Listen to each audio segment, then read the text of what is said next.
The graveyard clock tower loomed like a broken tooth in the fog, gears grinding as if chewing on the night itself. Rust stained the stone, and the air smelled of damp metal and candle smoke. Below, crooked gravestones jutted from the ground like ribs, and above, the clock hands dragged toward midnight with a sound that was half chime, half groan. A single crow perched on the iron railing near the clock face. Sleek, black, and unnervingly still, he watched the city through glassy eyes that reflected the dim lanterns below. Orderly, precise, his feathers gleamed as if polished. Then came the laugh. Caw! Ha ha ha! There you sit again, like a weather vane pretending it's a king. A raven twice his size landed beside him, feathers puffed, wings flapping noisily. His claws clanged against the iron, and he immediately pecked at a rusted bolt as though trying to loosen it for fun. "Raven," the crow said, voice smooth as ink, "you are late." "I'm not late. I arrive exactly when the party starts. And what a dreary party this is! A clock that whines, graves that yawn, and you," he cocked his head, eyeing Crow like a critic, "trying to look important." Crow did not turn his head. "This tower is mine. The tally of souls is mine. Your presence is inhelpful." Raven cackled so hard the railing quivered. "Inhelpful! That's what makes it fun!" The two birds had argued over this place for years, since the city first began crumbling under the weight of fog and forgotten machines. The clock tower was the meeting point between the living and the dead, its gears winding down not only time, but memory. And every midnight a new soul was counted. Tonight, however, the gears turned louder. The chimes seemed restless, like a throat clearing before a speech. Crow tilted his head, listening. Something unusual. "Deliciously unusual," Raven corrected. "A new guest is on the way, and I'm claiming him." "You claim nothing," Crow replied, feathers bristling just slightly. "The system is clear. A soul arrives, it is bound, and it is filed. Chaos serves no one." "Chaos serves me," Raven said, leaning close with a grin that was all beak and mischief. "And I'm much more fun at parties than you." The fog thickened, coiling between the gravestones. A faint hiss of steam rose from the ground, carrying the metallic tang of burned copper. Then a figure began to form, first a blur, then a man-shaped outline that flickered in and out like a faulty lantern. Half of him shimmered with ghostly transparency, the other half clanked with brass and wire, pistons jerking with little bursts of steam. Raven whistled low. "Oh, what do we have here? Not your usual drifting poet or weeping widow, Crow." The ghost shuddered, gears sparking where they met his ribs. His voice rattled as though coming through a broken speaker. "I am Nicholas Kett, inventor, builder of bridges, breaker of doors." Crow's eyes gleamed. A soul split between life and machine. Dangerous. He must be bound quickly.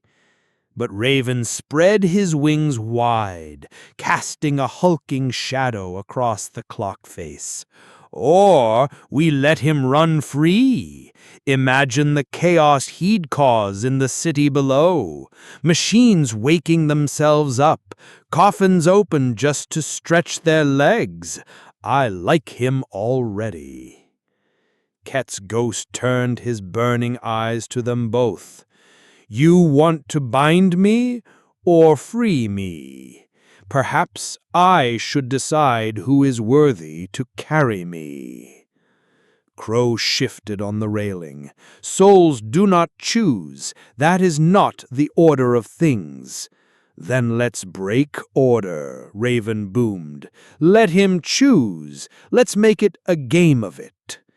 The gears of the tower groaned louder, as if eavesdropping. Midnight was near. Crow's feathers twitched. This isn't smart. It's a terrible idea. Wisdom, Raven said with a grin, is the fastest way to boredom.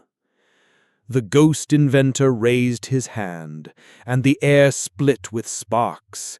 Something heavy began to hum. An unseen machine turned, shaking the very stones of the tower. The smell of oil and ozone filled the fog. You both crave me. Then I offer a wager.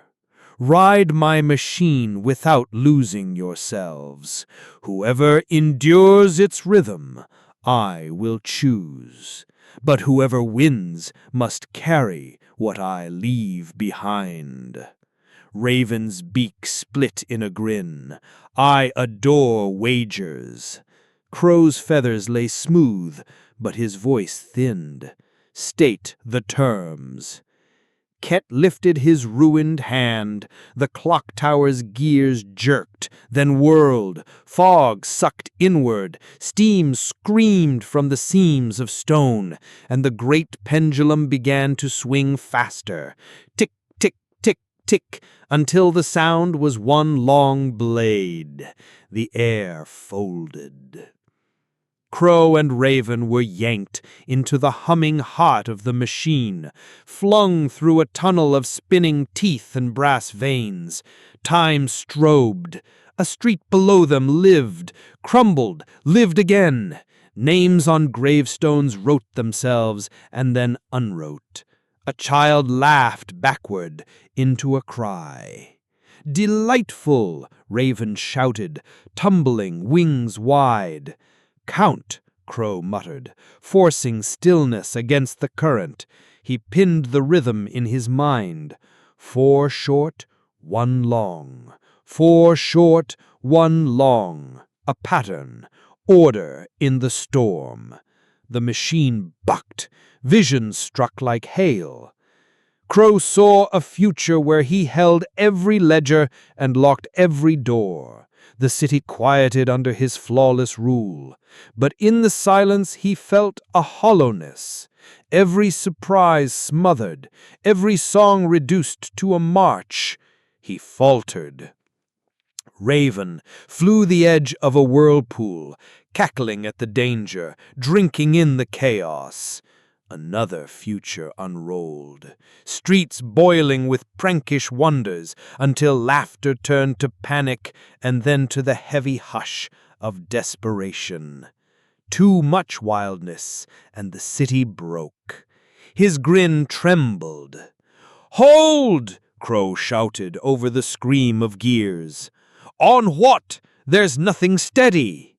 "On each other," Crow said, shocking himself.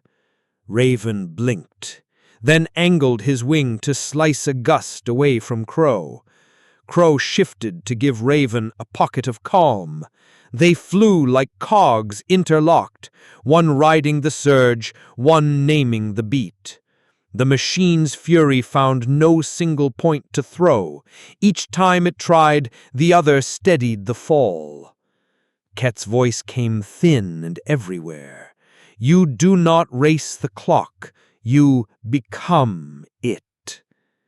The tunnel widened into a round chamber of pure brass light.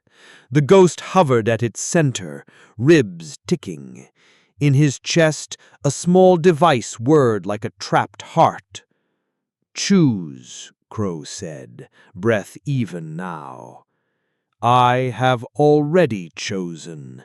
He reached into his chest and drew out 2 sparks, one steady, white and exact, the other flickering, blue and wild.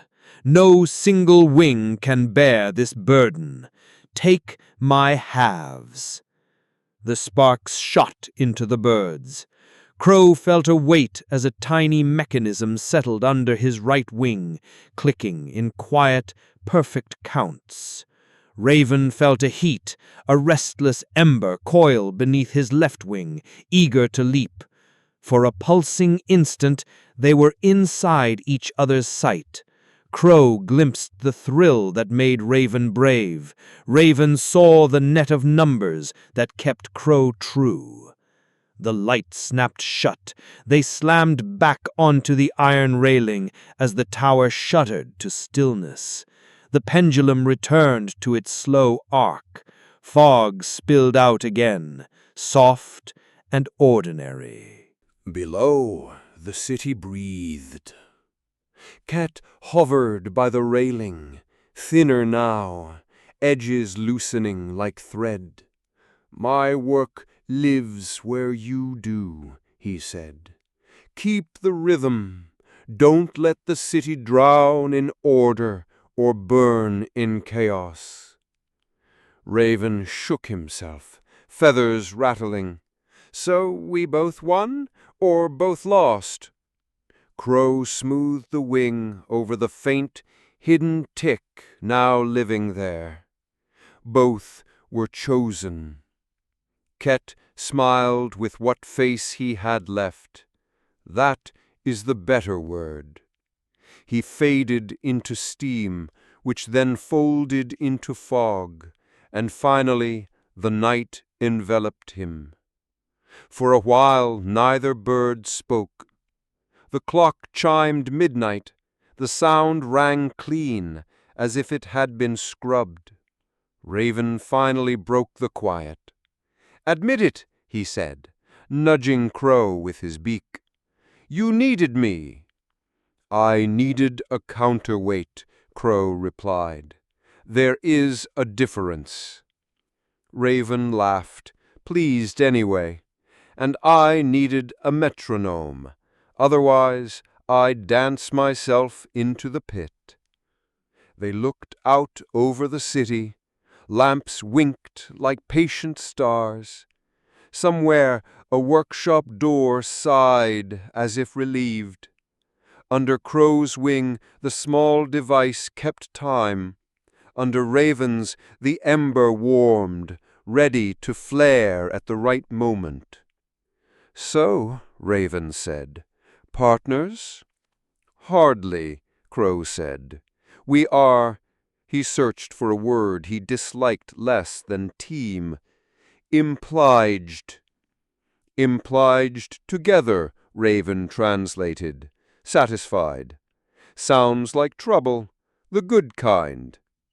They sat shoulder to shoulder on the railing, not touching, but close enough that their shadows blended on the stone. The fog thickened then, and in it they could hear the faint, shared music of click and spark. The city exhaled. The clock tower kept its measure, and 2 black shapes against the moon kept watch, the crow to count, the raven to dare, until the next soul climbed the fog to meet them.